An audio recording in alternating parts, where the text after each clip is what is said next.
My name is Juanita. I'm a dietitian and a diabetes educator. I am in my own kitchen. Just so you know, this is what my kitchen actually looks like. And I have made one dish already on camera. I heard some nice things about the casserole that I made, and I actually think that it tasted really good as well. So because of that, I'm going to do another recipe today. And the recipe that I'm going to put together is called a wild blueberry sweet potato wheat bread. And it is not my recipe. I found it online on another dietitian's website. She blogs. Her blog is called Bucket List Tummy.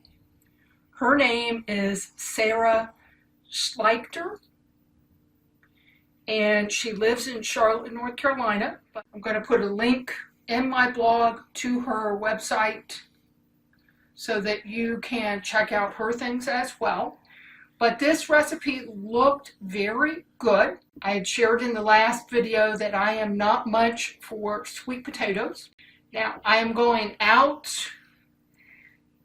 on a limb here, and I am going to put sweet potatoes into this recipe because that's what it calls for. And it also calls for wild blueberries. So as I'm chatting with you, I'm going to talk about the blueberries and the sweet potatoes and why those are such good foods to include in foods that you eat. Even for people that don't like sweet potatoes, maybe try to eat a sweet potato in a food and see if it doesn't work well for you. We want to preheat the oven to 350, and I do have here my 9 by 5 inch loaf pan, and it says to grease that. Got blueberries on my fingers already. I'm just using some spray to put in the inside of this pan so the bread won't stick. That out of the way. In a small bowl, add the egg, mashed sweet potatoes. She used coconut oil. I am using olive oil instead. And add the Greek yogurt and maple syrup to a bowl. Whisk until everything's combined.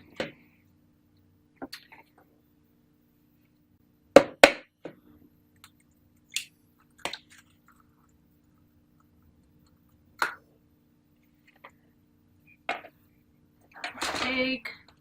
There's my Greek yogurt. And this is plain Greek yogurt that I'm putting in here. And it calls for a tablespoon of molasses.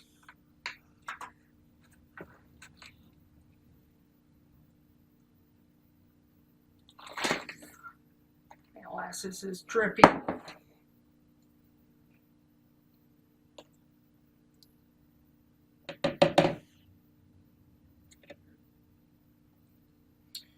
Typically in bread recipes, what you want to do is mix up your liquid first. Got my mashed sweet potatoes. And what I have done in advance is I've prepped everything up all here on the counter. And all I've done with the sweet potatoes is I put them in I cut them up, each sweet potato in half, and put them in a covered dish, filled almost all the way with water, and microwave those for 20 minutes. The skins were very easy to get off, which was great. And so I have my oil. Go ahead and put that in.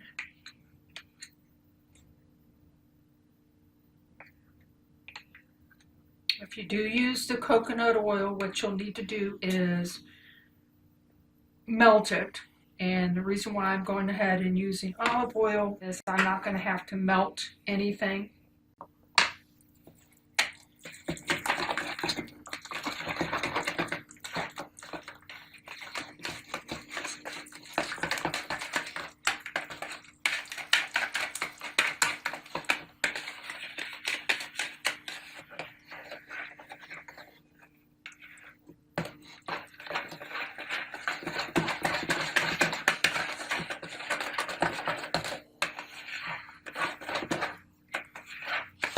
So what I have is a nice kind of smooth consistency with the sweet potatoes, eggs, oil, molasses, and yogurt. And the other bowl that I have here, what I'm going to do is add the flour. That's 1 cup of wheat flour. And then I have my other dry ingredients. Oat flour. Now the oat flour, basically with that, what I've done here, instead of buying the oat flour, I have prepped that up here at home, and all you do is you take a food processor or blender and you put old-fashioned oats in and you pulse that until it's a flour consistency. I figured this is probably the most economical way for me to get oat flour. The bag at the store was $3 and something for a bag, and I probably won't ever use all of that oat flour. It calls for 1/2 cup of oat flour. And again, I've pre-measured everything out. So I have the sugar. That is 1/3 cup. She calls for coconut sugar, and all I've done is used regular sugar. And I have 1/2 teaspoon of baking powder, 1/2 teaspoon of baking soda. I have 1/4 teaspoon of salt, and I have 1 teaspoon of cinnamon. Now what I've had to do before I even started, I looked and I made sure I had everything, and I didn't have cinnamon. So I had to run to the store to get my cinnamon. So be sure you have all your ingredients before you start making the bread. Next thing you want to do is you want to take your wet ingredients and you want to mix that with your dry. So I have my whisk.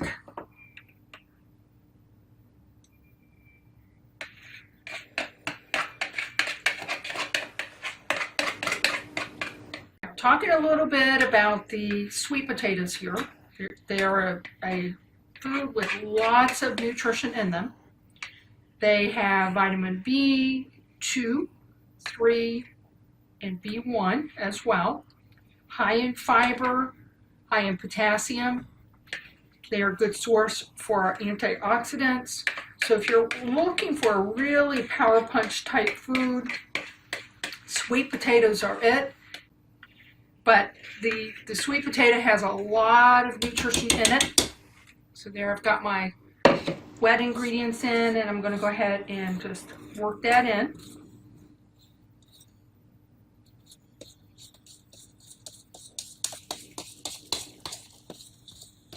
You're going to work your blueberries in last. There are cultivated blueberries and there's wild blueberries. Now the wild blueberries have a very robust flavor to them. They're more intense than your cultivated blueberries. And you talk about antioxidants. Blueberries are a good food for antioxidants. So if you're looking to do power foods, blueberries and sweet potatoes are good foods to do. The wet is going to pick up all that dry and become more bulky. So now it's not so wet. You're going to take your wild blueberries and you're going to use a cup.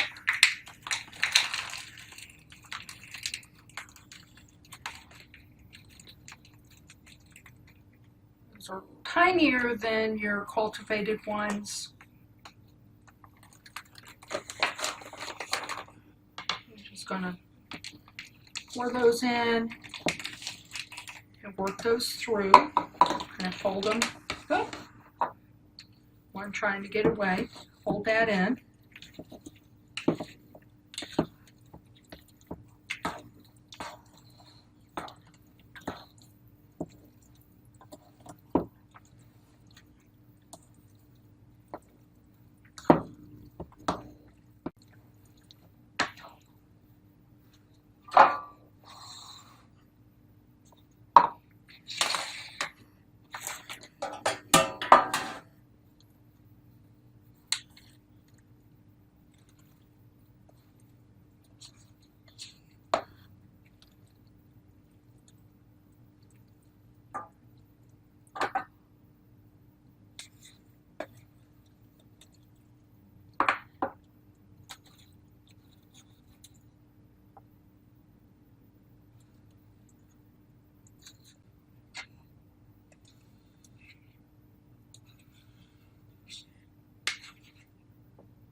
So I'm going to take this and put that in the oven, and that's going to bake for 45 to 50 minutes. So it has been 50 minutes, and I've gone ahead and instead of just making one, I'll share with you I have made 2 wild berry sweet potato bread, and this is what it looks like. I haven't cut it yet. It is a good idea right after you take it out of the oven that you let it cool for 10 or 15 minutes before you even slice it. I did a nutritional analysis on the recipe. For a slice, if you get 8 out of this bread, it will be 203 calories and 36 grams of carb, which is 2 carb servings for somebody who counts their carbohydrates. But this smells delicious, and so I am looking forward to tasting it and seeing that I really do like sweet potatoes. This is Juanita in the kitchen, and I hope you have a great day.